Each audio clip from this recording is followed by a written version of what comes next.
In this video, we'll add some more programming constructs that'll make our code a lot more interesting. First of all, we're going to talk about selection statements, and these will allow us to change or branch the code's execution based on the evaluation of an expression. There are two C# selection statements that we'll look at today, the if statement and the switch statement. And then next we're going to look at arrays that allow us to collect and manage groups of data. And we'll use that as a springboard to look at iteration statements. Now, iteration statements allow us to loop through each item in a group of data, and we can change each item in the array, or we can just evaluate it, or a number of different things depending on what we're trying to do within our application. And there are three iteration statements that we're going to look at today, and those would be the for each statement, the for statement, and the while statement. And then finally, we're going to tie all three of these concepts together, iteration statements, selection statements, and arrays, with a real-life scenario that'll give you some context for why this stuff is so important. Now, as I said in the introduction, selection statements allow you to decide whether or not to execute a block of code based on the evaluation of an expression. So let's dive right into the code to see what I mean by that statement. Let's go ahead and create a new project. We'll call this Lesson 5.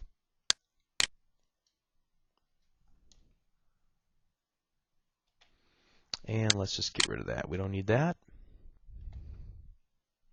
And to set up this example, I'm going to place a button and a combo box on our Forms Designer surface.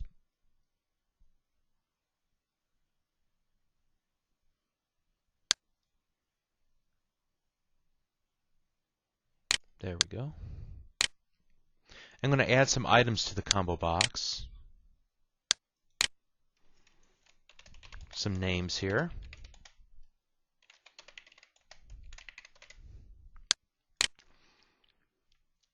And then I'm going to double-click button 1, and we'll write the majority of our code demonstrations right inside this button 1 click event.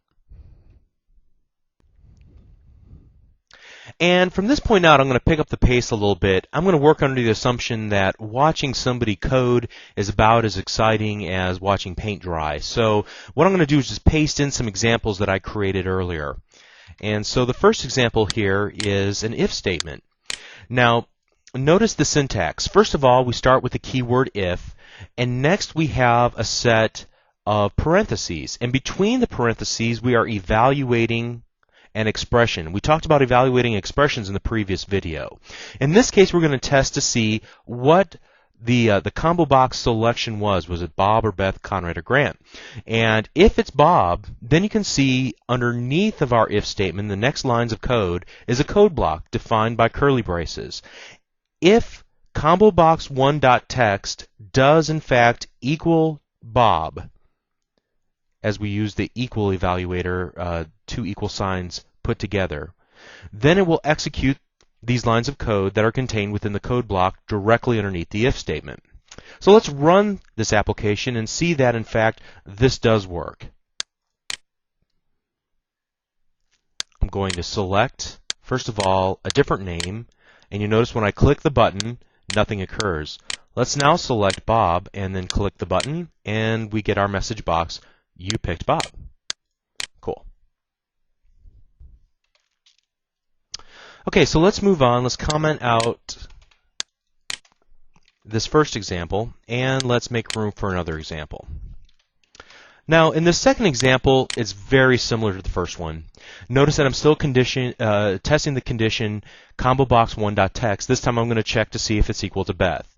Now, the difference between the first example and the second example is that I've omitted the curly braces. And the reason is because in C#, you don't need curly braces to define a code block if you're only going to execute one line of code after the if statement. In this particular example, I only have one line of code after the if statement, and this line of code, message.box.show you pick Beth, will only execute if the condition is true in the if statement, combo box 1.text equals Beth. So let's go ahead and run this example just to verify this works, and I'm going to select something different, and notice that even though the messagebox.show statement is not enclosed in a curly brace, and I've selected a different name than Beth, it still does not execute. But when I select Beth and select the button, notice that I indeed get the message box as I planned. Excellent. Let's comment out this line of code and move on to a third example.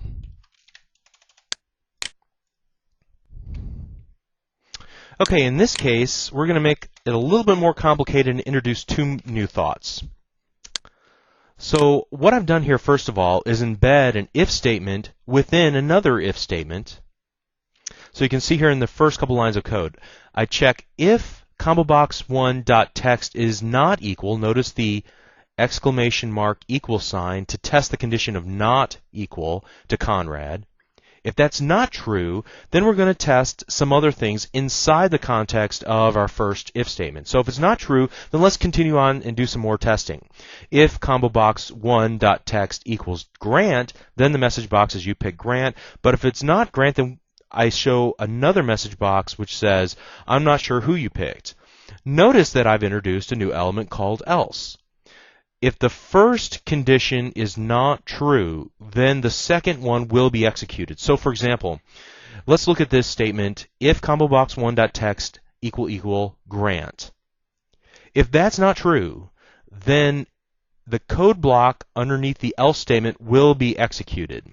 Now notice that I also have an else statement that corresponds with the original if statement at the very top. Not the one that's embedded, but the one that encloses the second if statement. If combobox1.text not equal to Conrad. Well, if it is equal to Conrad, which would be the opposite, then the second else statement will be executed. Messagebox.show you picked Conrad. So again, this is a little bit more complicated example. Let's run it to see how it works. And I got an idea. Actually, let's stop this and let's put a breakpoint here, so that we can watch the execution of our code and monitor how it works, like we introduced in the first video in this lesson series. So in this case, I'm going to pick Beth, and I'm going to click the button. Now, notice that I get my little yellow line of execution. I'm going to hover my mouse cursor over the word text, and notice that combobox1.text equals Beth. Great. So what we'll do next now is step into the next line of code, and notice that I click it a couple times and I get to the next if statement. It's not equal to Conrad, it's equal to Beth. So now we're going to try the second if statement. If combobox1.text equals Grant, well, we know that it's Beth, so this would not be true either. Let's go ahead and step further and notice that we're now into the else statement. We skipped over the if statement because it was not true. So it's going to display the message box, I'm not sure who you picked. Okay. And then let's just continue on here, and we'll exit out of that gracefully. Now let's pick Grant. Again, let's go back to our code view and step into our example.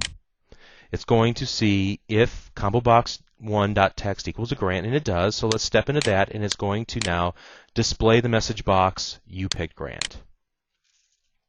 Excellent. So let's continue to execute these lines of code until we get out of the handler, and now let's pick Conrad.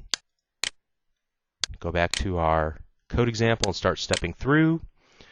And if combobox1.text is not equal to Conrad, well, that's a false statement. Combobox1.text is equal to Conrad.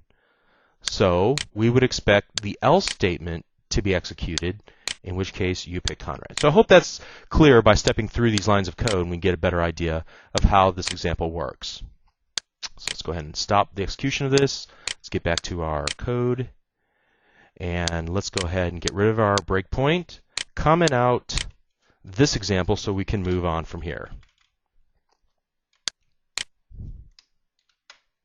Great. There's actually a few more variations on the if statement, but I'm not going to go into those right now. This should be enough to get you far enough into learning about selection statements that you can learn more about the if statement on your own. Let's move on now to a different selection statement called the switch statement. For this next example, I want to add a list box to our Forms Designer surface. And under Tasks, I'm going to select Edit Items, and here I'm going to type in foobar BASQuark, widgets, and gadgets. All right, and we're going to close that up. And now we're going to get back to our code view and scroll down to the bottom of our existing examples. I'm going to paste in some code. All right, that looks right. Let's go ahead and save this. Okay, we're going to talk about the switch statement. First of all, notice the first line of code, switch, and then we're going to evaluate listbox1.selectedItem. Which item was selected by the end user? We're going to perform a toString on that because the selected item will not bring it back in the format that we need. So that's the reason for the use of the toString. Now, the way that I discovered this was that I just put selected item, and I noticed whenever I was first working on these examples that I got an exception. I read the exception, and it said that it wasn't in the correct format, so I tried the toString, and that seemed to work. So that's how kind of the trial and error that sometimes you need to go through if you're not familiar with a particular property or method on a given object. So don't be afraid to experiment and just try some things out, and eventually you'll figure it out. But anyway, that's the thought process behind that. So we're going to now evaluate the selected item for listbox1. And notice that within the block of code underneath the switch statement, I have a couple of case statements. If the case is foobar, so if listbox1.selectedItem evaluates to the word foobar, then we're going to show a message box that says you picked foobar. And notice the next case statement, if we have something called BASQuark selected, then we're going to show a different message box. Finally, we have a statement called default. This is the default case. So if foobar or BASQuark don't apply, if the user selected something other than foobar or BASQuark, then we're going to run the lines of code underneath the default case, in which case you pick something else. Okay. Notice also underneath each of the case statements we have a break statement. And what a break statement will do is that it will stop the execution of code so that no other cases are considered.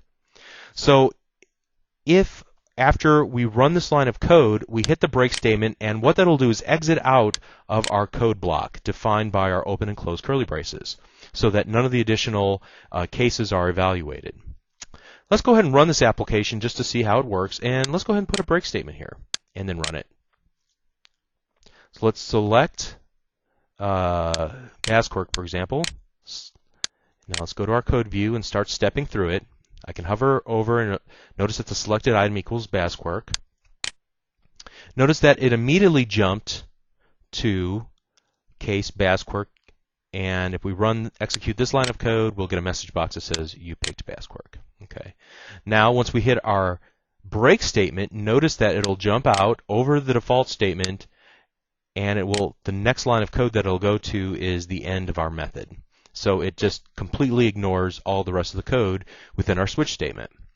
Okay, so a switch statement is helpful when you have a lot of different options. The if statement was great if we had 2 or 3 options that we could go through, but we would have to use either some complex if statements to get this type of functionality where we had maybe 10 or 15 different cases, whereas we can just put them in a simple switch statement, and it's a little more elegant in that regard. So let's stop the execution of this application. Let's comment out this example, and let's move on.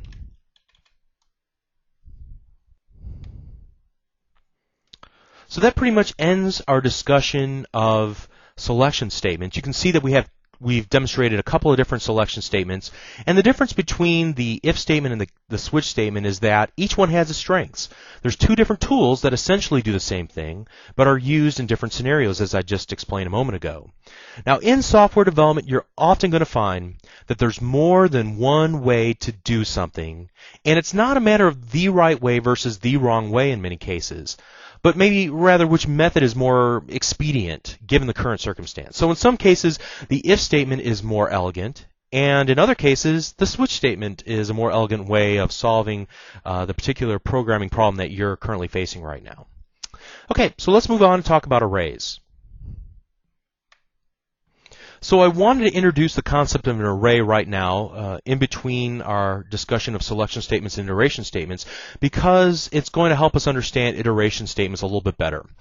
An array is basically a type of collection that allows you to group together a bunch of values that are somehow related. Now, for example, you could have a group of values that represent a price schedule for a given product. You can have a group of values that represent the times that a bus is going to arrive at a given stop on its route. You can have an array that includes the test results for all the students in a class. You can have a collection of values that are stored in a list box, for example, and we can loop through each item in the list box. Any grouping of values together can be treated like an array. Now, the most important thing you can remember about arrays is that all the items in the array must be the same data type. So when you define an array, you're defining a single variable of a single type. But that variable can hold more than one value. And the way that you put values in that variable and grab values out of that variable is different than just your normal run-of-the-mill variable. So let's talk about how to define arrays. Okay, so I'm going to get rid of that, and we're going to scroll down here and paste in some code. Okay, so what I have created here, an example of a sized array. Notice first of all, in this first line of code, that I have string my array. Now I've added a few things to it. After the keyword string for our data type, I've included an open and closed square bracket. This tells C# that I want to create an array of type string. Now on the right hand side of the equal sign, there's a keyword called new. We're going to talk about the new keyword in the next video on object-oriented programming. So let's just table that discussion for a few moments and just accept the fact that in order to create an array of strings, we're going to need to use the keyword new. Next thing I've done is define the number of elements that will be in my array. So in this case, my array will hold two values. There will be two elements, both of type string, that will be handled by my array. Now the next two lines of code demonstrate how to set those values. So for example, my array with an index of 0 equals Bob, and my array of an index of 1 equals Beth. Those are the two items that will fit inside of the variable my array. Okay, so first of all, notice that the indexes that I use to access elements of an array are 0-based. You can't start with the number 1 and go to number 2. If, for example, I try this and try to run the application and click my button, I'm going to get an exception. It says the index was outside the bounds of the array.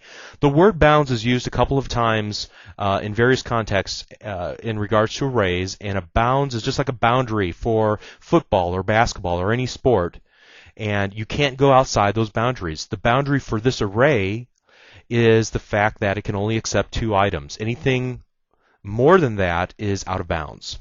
So let's go ahead and just get rid of our little box here and comment this out one more time. Okay, stop the application.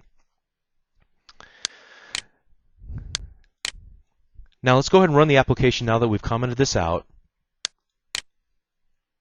And when I click the button, we notice we get the value Beth because, as you can see, we are showing in a message box the second element of the array using the index of 1 to access that second element, which indeed is Beth. Okay, so hopefully that at least shows you how to define a sized array. Now let's talk about another type of array that you can define, or another way to define an array. In this next example, let's paste in some code here, I have an initialized array. Now notice the syntax is different between example 5 and example 6. The first part on the left-hand side of the equal sign is basically the same. I'm defining a string array called my array, but on the right-hand side of the equal sign, I don't use new string and then pass in the number of elements that I want to define the size of the array as. I'm initializing the values of the array, which by default will set the size to basically 4 items. So I initialize it by passing in the strings Bob, Beth, Conrad, and Grant. Now when I,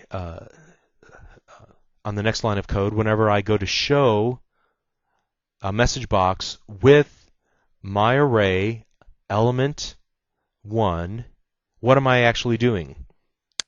Let's go ahead and run the application and see it in action. And we're displaying Beth. Again, the same rules apply. The first, or index of 1, is actually the second element in the array. So in this case, this is the second element, and that was what was displayed in our message box. So the difference between the sized array and the initialized array is how we define the size and where we initialize the values or set the values that will be contained within the variable myArray. Okay, let's comment this out. And hopefully that's enough information about arrays for the moment. Now please understand that I've really simplified the concept of an array.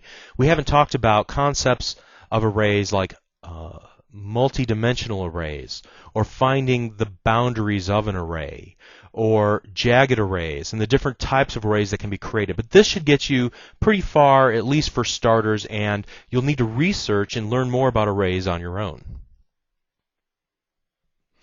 Let's move on now to iteration statements. Like I said earlier, an iteration statement allows you to loop through or navigate through each item in an array one at a time.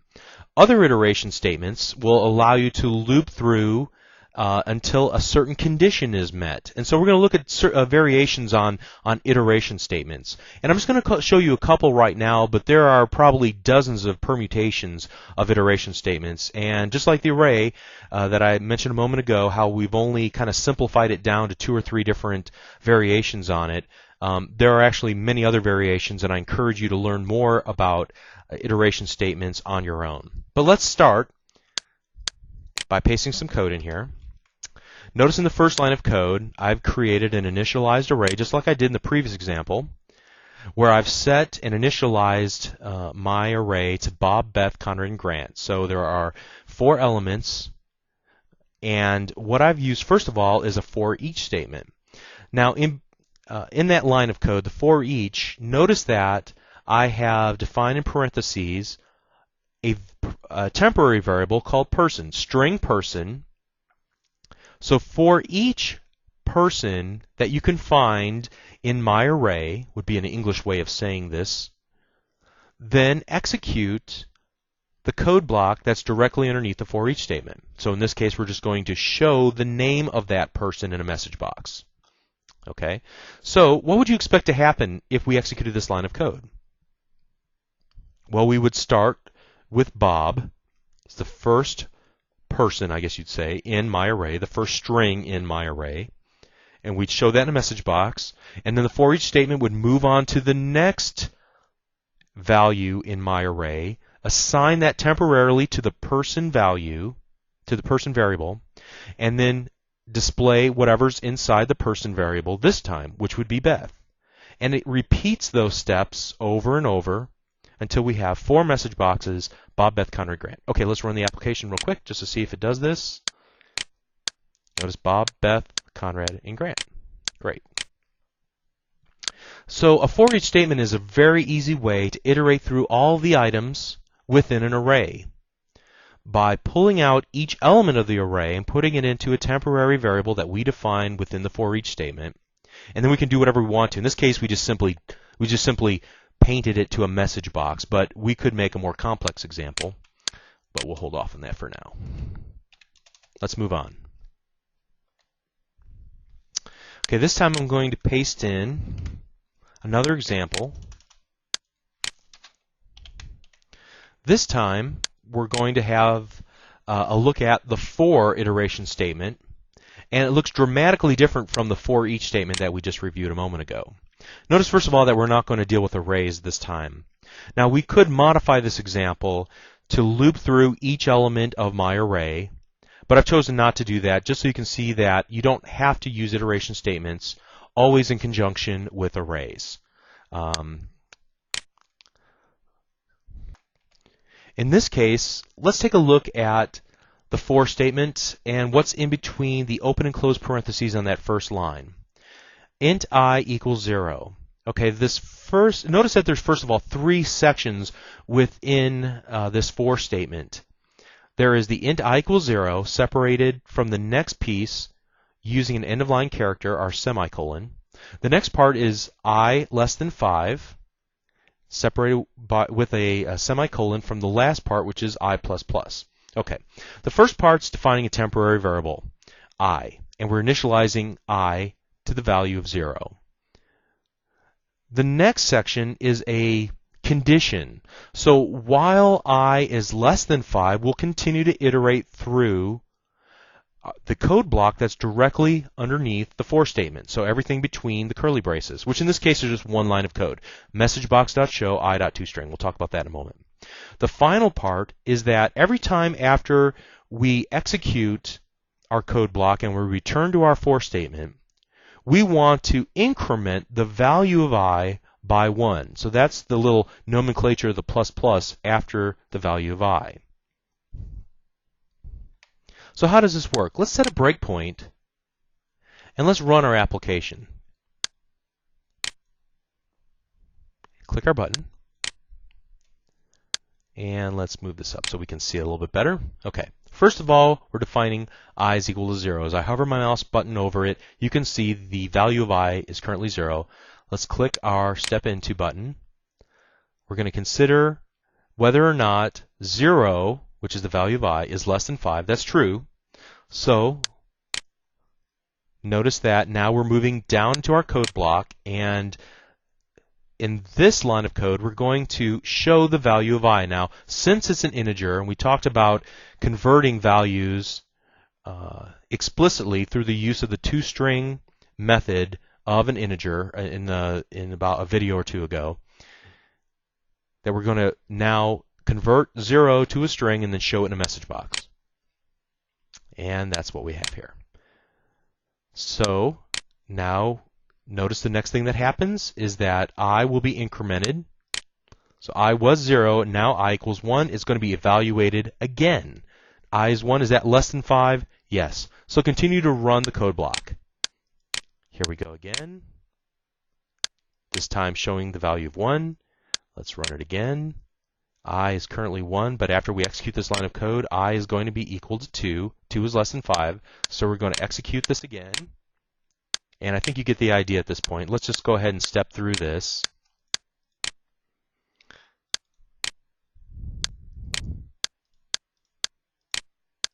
This time we get 4. Now what will happen this time? I is currently 4. After we execute that section of code, I is now going to be equal to 5. Is 5 less than 5? No. 5 is equal to 5. So at this point, we kick out of our for statement and continue on with any extra code that comes after the for statement, in which case there is none, so we're going to exit this method and continue on with our application. Okay. So hopefully this will make a little bit more sense after we've stepped through it and to track the progress of our for statement. Let's comment out this line of code and look at another example of an iteration statement. This time we're going to look at a while statement. Now the practical difference between example 8, the for statement, and example 9, the while statement, is that we've defined the value that will keep track of our iterations outside of the scope of the while statement. So this becomes important whenever we want to perform some work within our while statement, but not lose the value after we exit our while statement. So in this case, once we have finished iterating through according to the commands that we've given within the while statement, the value of I is still accessible to us, and we can display that to the end user. Now for this example, I forgot I need to add a text box. So let's go ahead and plop one of those, and we'll just leave the default name, textbox1. Save that. So we're going to allow the user to type in the value of text box. So this is the other part that's a little bit different from the examples before. Up to this point, we have hard-coded all the values, but this time we're going to let the end user determine how many times we're going to iterate through our iteration statement. Okay, so we're going to type in a number to the text box, and then while our iterator value is less than the value that the user typed in the text box, we're going to just increment the value by 1. So we're just going to continue to test the value of I And once we finish, then we'll display what the final value of the while statement is. This is a little nonsensical example. Probably all the examples were up to this point. But let's set a breakpoint and watch the execution of this, just like we did in the previous example. So here, just for brevity's sake, let's use a low number like the number 2. And I'm going to click the button. Now notice that I is equal to 0, textbox.1.text equals 2. So while I is less than 2, we're going to execute the code block underneath our while statement. Let's step in to the line of code. I was 0, but after executing this line of code, I will equal 1. So notice that the increment of the while statement is not handled within the while, unlike what we saw in the for statement. It's handled by us within the body of the code block. So that's another little nuance of the difference between the while and the for. And here we're going to continue to execute this because 1 is less than the value 2 that we typed in. We're going to increment I one more time, putting our value 2 equal to the value 2, which should kick us out of our while statement. Now we move on to our last statement. Do we still have access to the value of I? Yes, we do. So we're going to, because it was not defined within the context of our while statement, it was defined outside of it.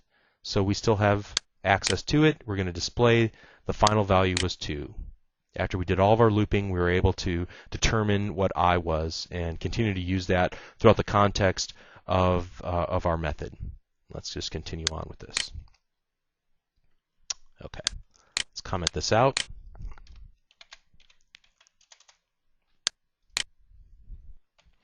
So once again, 3 different iteration statements that are essentially doing the same thing, iterating through, executing a block of code through each iteration, but are a little bit different depending on the scenario that we're facing within our code. In some cases, the for each is going to be more elegant than the for and the while statements. And in other cases, the for or the while might be more elegant. It just depends on what we're trying to accomplish within our code, but we have several different tools that allow us to do that. Again, there are more permutations, but we're not going to take the time right now to go through all those. These will get you pretty far throughout the rest of the examples that we're going to demonstrate within this series of lessons. Okay, so next what I want to do is combine some of these thoughts together into one example. You'll see here that we have arrays, iteration statements, and selection statements all defined together in the exact same example.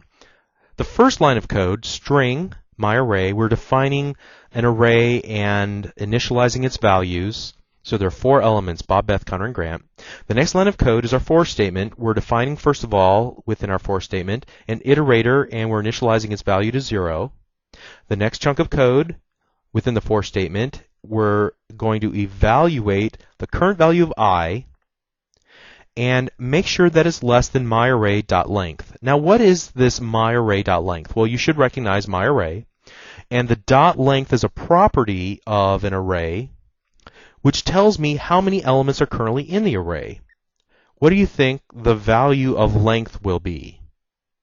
If you guess 4, you're correct. Bob, Beth, Conrad, Grant, the number of elements within the array. So this simply tells me how many items. So as long as I is less than 4, then we're going to add 1 to our I value and iterate through the code block beneath the for statement another time.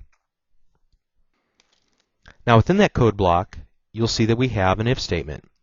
If myArray element of I equals to Conrad, then execute the block of code underneath the if statement, which is simply a message box to show that we have found the element of the array that contains the value Conrad. Okay, so what about this if statement? Notice that instead of hard coding the value, the index for my array, I've instead used a dynamic value, the value of I, our iterator.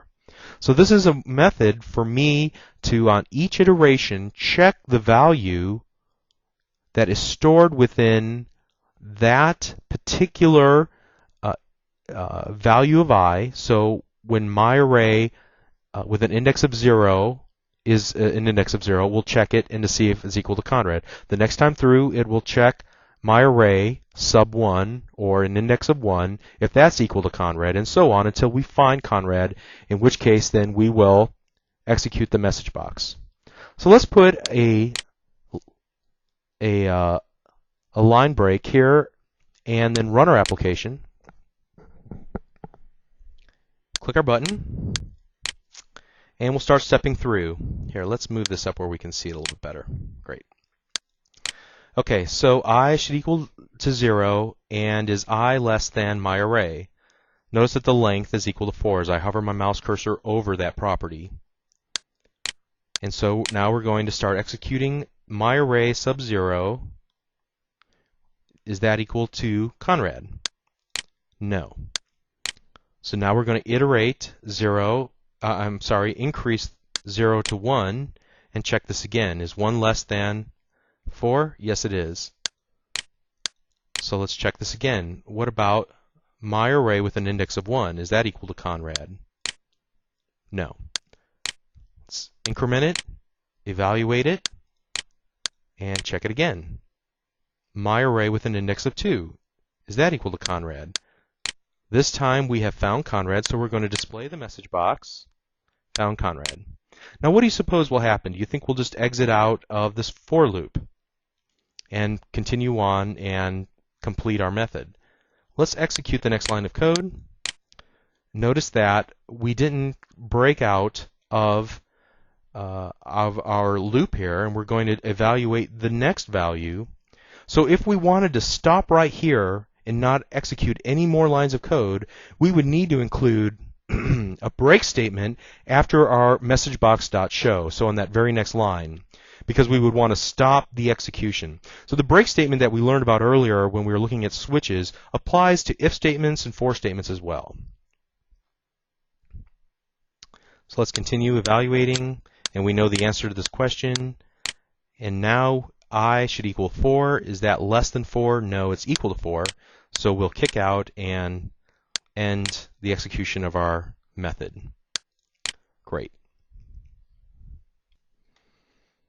Okay, so I've taken the liberty of commenting out example 10, which we just looked at, and let's move on to the next example. And this time I've pasted in a pretty lengthy example that is going to feature the list box. Now, one thing I want to do to the list box is change one of its properties. So I'm going to drag this over. And this time I want to allow a multi-selection. So let me see if I can find that property here. Selection mode is currently set to 1, but I'm going to select multi-simple. This should allow us to select multiple items in the list box, or the user to, by holding down either the shift or the control button on the keyboard to get different results. Okay. So once I made that little change, I'm going to go back to my code example, and we're going to take a look at what this example will actually do. First of all, we start out with a for statement this time, and we are creating our iterator that I've called I. Now, why do I call it I? That's just what I personally do. I've seen people call it counter or iterator or use various other letters of the alphabet. It's just a force of habit that I learned whenever I was first programming in another programming language, and I brought it over to C# as a convention that you'll see many authors and people who write articles use for iterators. But you can call it anything you want to call it. Just you should call it something that makes sense, like a counter or like iterator or something along those lines. Okay, so int I equals 0. Now what I want to do is evaluate I against how many items were actually selected. So this time I use listbox1.count .selectedItems.count. I want to find out how many items were selected by the end user. 1 item, 2 items, 3 items, whatever the case might be. That's the number of times that we want to loop through our code block underneath the for statement. And then we want to increase the incrementer by 1, the iterator by 1. Okay. Now the next line of code, the switch statement, we're going to find the current value for the, starting with 0, the first selected item. Then we're going to move on to the second selected item and so on, depending on how many items were actually selected by the end user. So what the selected items will do is return one item and allow us to evaluate it within the context of a switch statement. So we're going to see, was the first selected item the foobar, BASQuark, widgets, or gadgets? What is it? And then we're going to show that value in a message box. Okay, so this is a method that we're going to find ourselves using time in and time out whenever we're working with Windows or web forms in order to determine what item was selected by the end user and then act upon that. Okay, so what I'll do is set a breakpoint here, and then let's run our application. Now what I'm going to do is select BASQuark, and then I'm going to hold down the control button on my keyboard and select gadgets. So I have two items selected, and I'm going to click button 1. Okay, so here we're going to start stepping through. How many items were selected? 2 items were selected. Okay, great. So far so good. So let's look at the first item that was selected. Notice that immediately it jumps to the case of BASQuark. That is the first item that was selected, and it's going to now display a message box. Great. So we have finished the first iteration. We're going to increment I from 0 to 1 and make sure that 0 is less than the number of items that were selected. So 2 items were selected. We're going to look at the second item, which is 1, and evaluate that. And now notice that the second item was indeed gadget. So we're going to display that in a message box. And we found both items that were selected. Now we're going to continue to iterate through and evaluate, but this time 2 is equal to the count of 2, so this will, as we know, just finish out. And we've looked at this example. So that's a pretty useful chunk of code that you'll find yourself writing over and over again to evaluate what values were selected in some type of an input control, like a list box or a combo box that allows multiple selections, or radio buttons that are within a group, or whatever the case might be. Okay, so we've come to the end of this lesson. We've rapidly looked at selection statements, which allow us to branch based on certain conditions. We've looked at iteration statements, which allow us to loop through and execute code based on some criteria. We've also looked at arrays, which are groups of values that are somehow linked together into a single variable that we can process. And so these 3 programming constructs allow us to create very intelligent applications that can more effectively respond to our users and make decisions based on the input that the users supply. So at this point, we are able to create many applications and make them very effective and allow them to be rather rich. And so we're learning quite a bit, and we're only on lesson 5. But in the next lesson, we're going to even pick up the pace a little bit more. And we're going to talk about some advanced programming concepts called object-oriented programming, and it's a way of looking at or understanding programming. So I really encourage you to take a deep interest in the next lesson. But if you enjoyed this video, please visit www.learnvisualstudio.net to download and watch over 400 videos just like this one, aimed at all skill levels on many different topics related to C#, Visual Basic.net, ASP.net, and more. Thank you.